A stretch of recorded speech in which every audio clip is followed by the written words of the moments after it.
Teman-teman pasti tahu kan apa itu PLN? Tapi apakah kalian tahu bagaimana cara PLN mengalirkan arus listriknya dari satu tempat ke satu tempat yang lain? Nah, untuk tahu jawabannya, mari kita bahas bersama-sama tentang materi arus bolak-balik.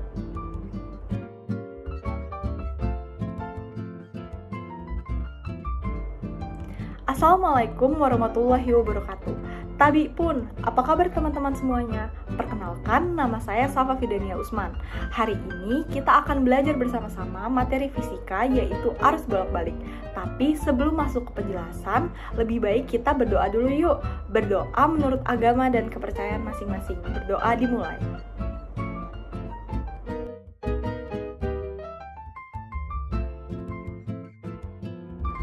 Apa itu arus bolak-balik? Sebelum mempelajari rumus arus bolak-balik, sebaiknya kalian tahu dulu nih apa yang disebut dengan arus bolak-balik.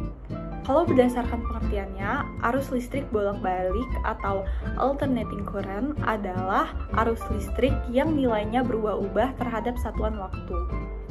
Kalau kalian masih ingat tentang materi listrik searah, tegangan listriknya itu membentuk garis lurus kan? Nah, kalau tegangan listrik arus bolak-balik itu beda nih dengan tegangan listrik searah. Kalau pada arus bolak-balik, tegangan listriknya membentuk sinusoidal yang berarti tegangan berubah menurut fungsi sinus terhadap waktu. Gambar tegangan arus bolak-balik di atas bisa juga digantikan dengan diagram fasor nih teman-teman. Apa itu diagram fasor? Jadi diagram fasor merupakan gabungan dari fase dan vektor. Fungsinya sendiri sebagai alat untuk penggambaran sehingga memudahkan kalian dalam menghitung. Berikut adalah contoh gambar diagram fasor.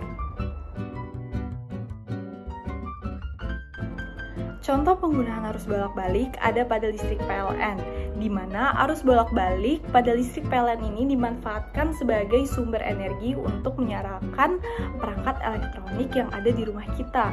Contohnya saja, menyalakan kipas angin, televisi, lampu, dan lainnya.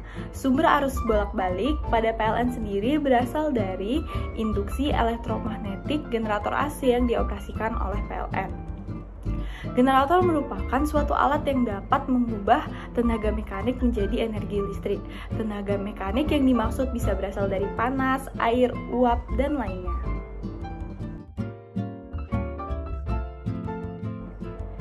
Prinsip kerja generator arus listrik bolak-balik berkaitan dengan hukum Faraday yang menyatakan jika sebatang kawat penghantar listrik berada pada badan magnet yang berubah-ubah, maka pada dalam kawat tersebut akan terbentuk gaya gerak listrik.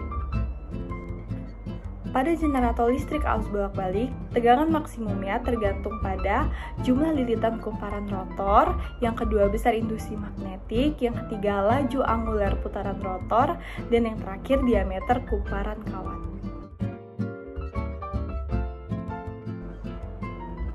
Adapun kelebihan arus bolak-balik pada aliran listrik misalnya adalah sistem proteksi pada sistem distribusi AC lebih berkembang dibandingkan dengan sistem proteksi pada sistem distribusi DC.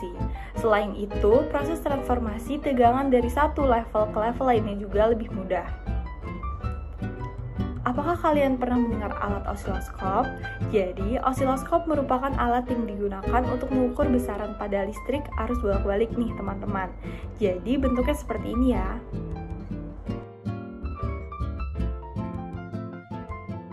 Lantas, apa aja sih perbedaan arus listrik bolak-balik dengan arus listrik searah? Berikut ini adalah perbedaan arus listrik bolak-balik dengan arus listrik searah. Yang pertama, listrik arus bolak-balik dapat mengalir secara bolak-balik, sedangkan listrik searah hanya bisa searah. Yang kedua, frekuensi arus bolak-balik adalah 50 Hz atau 60 Hz, sedangkan frekuensi pada arus searah adalah 0. Arus bolak-balik dihasilkan oleh generator AC, sedangkan arus searah dihasilkan oleh baterai. Nilai arus bolak-balik terhadap waktu selalu berubah-ubah, sedangkan nilai arus searah selalu konstan atau tetap.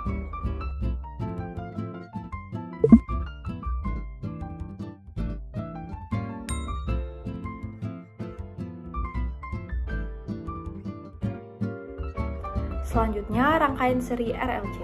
Kalian masih ingat kan kalau jenis-jenis rangkaian AC itu ada resistor, induktor, dan kapasitor. Jadi rangkaian seri RLC ini merupakan gabungan dari rangkaian resistor yaitu R, induktor L, dan kapasitor C yang disusun secara seri. Nah, ketika rangkaian RLC ini digabungkan dengan sumber tegangan arus bolak-balik, maka besarnya arus yang melewati tiap komponen akan sama. Namun, besar tegangan akan berbeda di tiap komponen. Berikut ini merupakan bentuk dari rangkaian seri RLC dan diagram fasor arus dan tegangan pada seri RLC.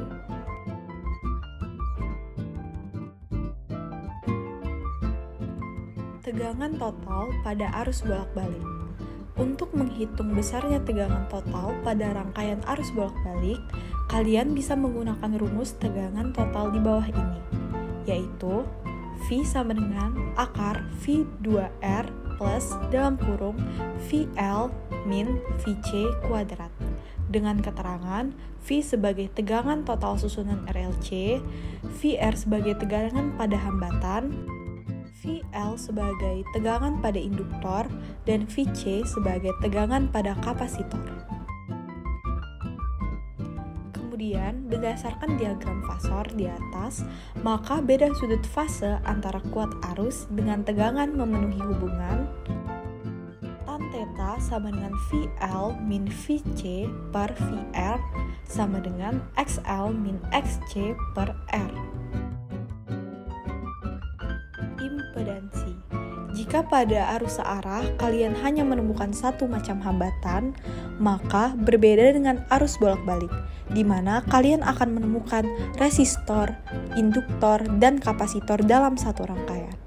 Pada rangkaian seri RLC, hambatan totalnya disebut sebagai impedansi atau Z.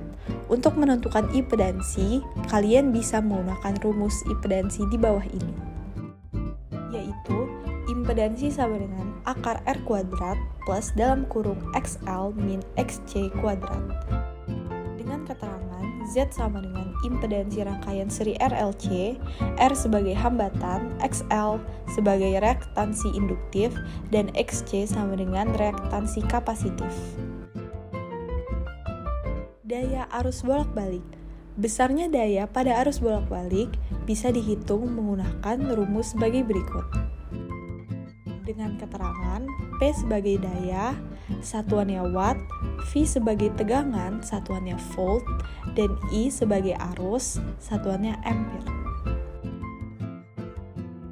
Adapun sifat rangkaian RLC yaitu yang pertama, jika XL lebih besar dari XC, maka rangkaian bersifat induktif, yaitu tegangan mendahului arus. Yang kedua, jika XL lebih kecil daripada XC, maka rangkaian bersifat kapasitif, yaitu arus mendahului tegangan. Yang ketiga, jika XL sama dengan XC, maka rangkaian bersifat resistif, atau disebut juga dengan resonansi. Resonansi pada rangkaian RLC. Frekuensi resonansi akan terjadi apabila reaktansi induktif sama dengan reaktansi kapasitif, dan rangkaian akan bersifat sebagai resistif murni, sehingga persamaannya yaitu XL sama dengan XC. Frekuensi resonansi dapat ditentukan dengan menggunakan rumus frekuensi resonansi sebagai berikut. Transformator. Apa sih itu transformator? Transformator atau trafo merupakan alat yang dapat mengubah energi listrik dari satu atau lebih rangkaian listrik ke rangkaian listrik lainnya berdasarkan prinsip induksi elektromagnetik. Sederhananya, transformator ini merupakan alat untuk mengubah-ubah tegangan arus listrik. Umumnya, transformator terletak pada gardu induk ataupun gardu distribusi.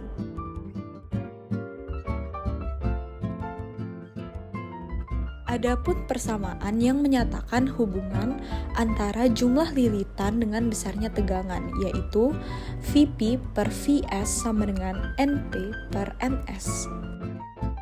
Dengan keterangan Vs sebagai tegangan sekunder, Vp sama dengan tegangan primer, Ns sebagai lilitan sekunder, dan Np sama dengan lilitan primer.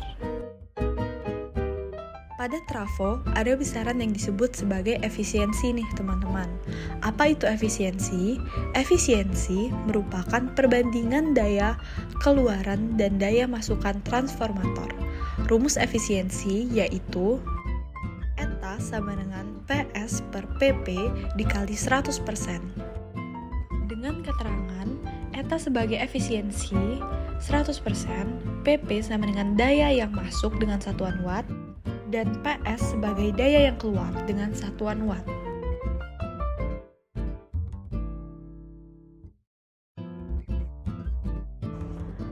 Pada soal tersebut diketahui bahwa R sama dengan 40 ohm dan Vm sama dengan 200 volt dan F sama dengan 50 Hz. Tentukan besarnya arus yang melewati R saat 1/60 second. Jawab, IM sama dengan Vm per R sehingga 200/40 sama dengan 5 volt. Terus menggunakan rumus omega sama dengan 2pi dikali 50 sama dengan 100 pi radian per second. Agar bisa menentukan besaran arus yang melewati R saat T sama dengan 1/60, maka bisa ditulis sebagai berikut. IT sama dengan IM sin omega T. Lalu IT sama dengan 5 sin dalam kurung 100 pi 1/60 sama dengan 5 sin dalam kurung 5/3 pi. Jadi IT sama dengan 5 kali dalam kurung 0,866. Sebuah jarum voltmeter AC menampilkan angka 214 volt. Tentukan besarnya tegangan bolak-balik yang terukur sesuai rumus dalam ilmu fisika. Anggap akar 2 sama dengan 1,4. Maka VIF sama dengan Vm akar 2. Vm sama dengan akar 2 VF. Vm sama dengan 1,4 dikali 215. Vm sama dengan 301 volt.